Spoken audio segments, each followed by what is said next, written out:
Hai, kita jumpa lagi. Geng, korang nak tahu satu benda tak? Kalau macam orang zaman-zaman dulu, kalau nak ubat orang, mesti dia nak daun sirih bertemu urat. Korang tahu tak macam mana? Jom aku tunjukkan. Macam gini pokok sirih geng. Ini pokok buah langsat Yang ini. Daun bertemu urat dia, kita payah cari geng. Dalam banyak-banyak ni tak banyak. Macam ni. Macam ni dia tak bertemu urat geng. Kita payah cari daun bertemu urat. Nanti aku skip dulu. Nanti aku dah jumpa, aku tunjuk korang. Kita dah jumpa geng.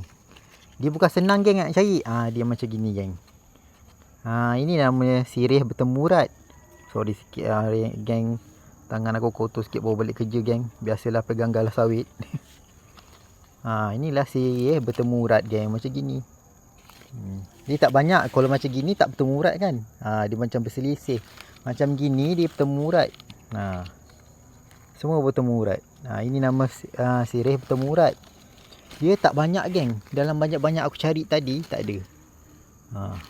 Kalau orang zaman dulu mesti nak cari, kalau nak buat ubat, sirih bertemu urat macam ni.